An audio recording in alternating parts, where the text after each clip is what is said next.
Em continuidade ao tema da ressurreição e arrebatamento, nós vamos tratar em 1 Coríntios 15, que é um capítulo que ele trata da ressurreição de Cristo, como a primícia, como a primeira ressurreição, para dar ideia do que será a ressurreição de todo o povo de Deus. A gente não vai ler todo o capítulo 15 de 1 Coríntios. Vamos fazer algumas leituras de alguns versículos. Mas no versículo 26 tem algo que é importante que eu vou trazer já aqui. Ele diz no 26, o último inimigo a ser destruído é a morte. Isso vai estar lá em Apocalipse, que é o último inimigo a ser vencido é a morte. Mas ele está aqui. E onde é que ele está? Em que capítulo? Da ressurreição. O que é a destruição da morte? É a ressurreição. Quando houver a ressurreição, a morte estará vencida. Ela foi vencida. Nós vamos dar um salto e lá para o verso 35.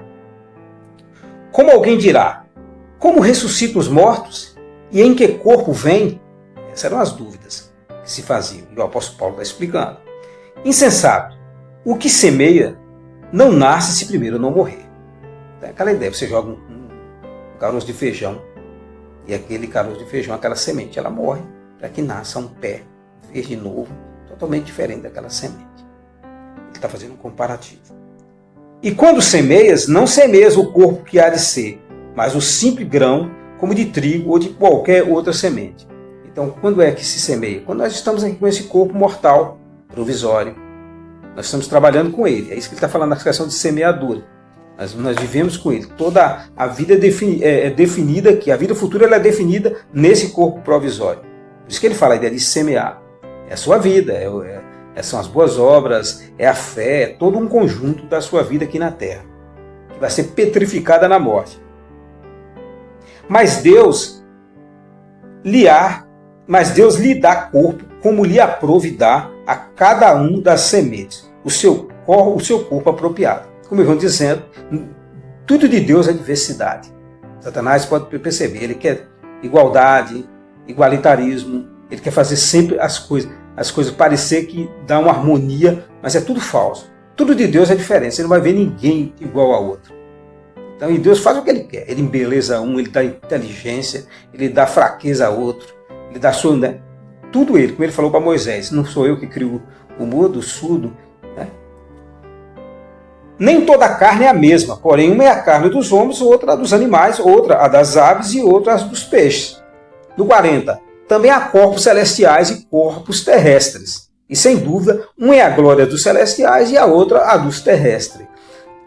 O que ele está querendo dizer aqui? Há corpo celestial. Hoje, o povo de Deus está com ele lá. E eles têm um corpo. Certamente quem está no inferno, eu imagino também que tenha um. Lá é eternidade. Não é esse corpo daqui de baixo material. Só que o corpo que o povo de Deus está hoje é um corpo provisório. A Bíblia vai dizer alguns versículos, alguns, e a gente vai ver isso, se Deus nos permitir, na explanação da escatologia, em outros temas, em outros capítulos, em outros livros, falando que no dia da vinda de Cristo, o povo dele vem com ele nas ruas.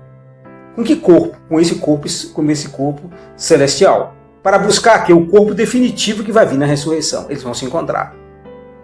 Quem morreu? Aí você vai perceber que alguns aqui não vão morrer e vão ser transformados. E vão subir juntos. E os outros que não morreram começam o terrível juízo de Deus. De destruição. Coisas terríveis que está lá em Apocalipse 13. É desse dia que eu fujo. Ele vai. A partir do 41. Uma é a glória do sol, outra da glória da lua, outra das estrelas, porque há entre estrela e estrela diferenças de esplendor. Percebe a diversidade? Deus faz tudo com diversidade. 42. Pois assim também é a ressurreição dos mortos.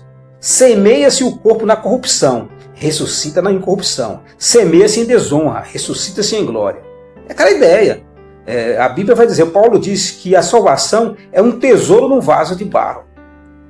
Por isso que, para nós, aquela ideia entra aí, assim, entra aquela questão da moralidade. Se eu for, tem que cumprir os mandamentos.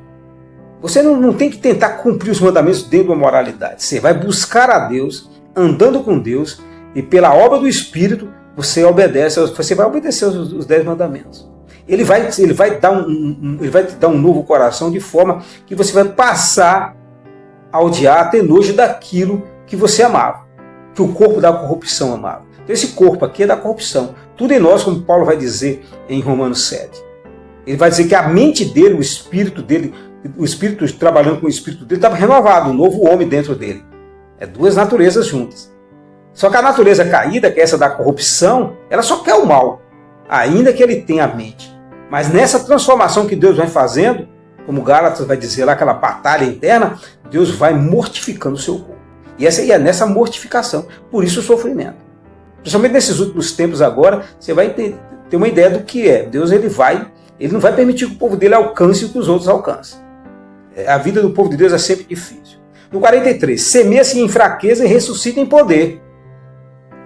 É o que Cristo estava na cruz desfigurado, chutado, arrebentado por todos, quando ressuscita em poder e sobe, aquele salmo vai dizer, abre os portais eternos para que entre o Rei da Glória. Ele venceu, né? Em grande poder, subiu em grande poder. Semeia-se 44, semeia-se corpo natural, ressuscita corpo espiritual. Se há corpo natural, há também corpo espiritual. Ele repete aqui o que eu estava explicando. Pois assim está escrito, o primeiro homem, Adão, foi alma vivente, o último Adão, porém, é espírito vivificante. Porque esse corpo que vai vir, que a gente vai assumir o perfeito, é eterno. Nele não há velhice, não há dor, não há nenhuma alteração pelo século, pela eternidade. Mas é o primeiro espiritual. Mas não é o primeiro espiritual, e sim o natural, quer dizer, Adão. Depois o espiritual, Cristo. O primeiro homem formado da terra é terreno, o segundo homem é do céu. Esse é o grande mistério.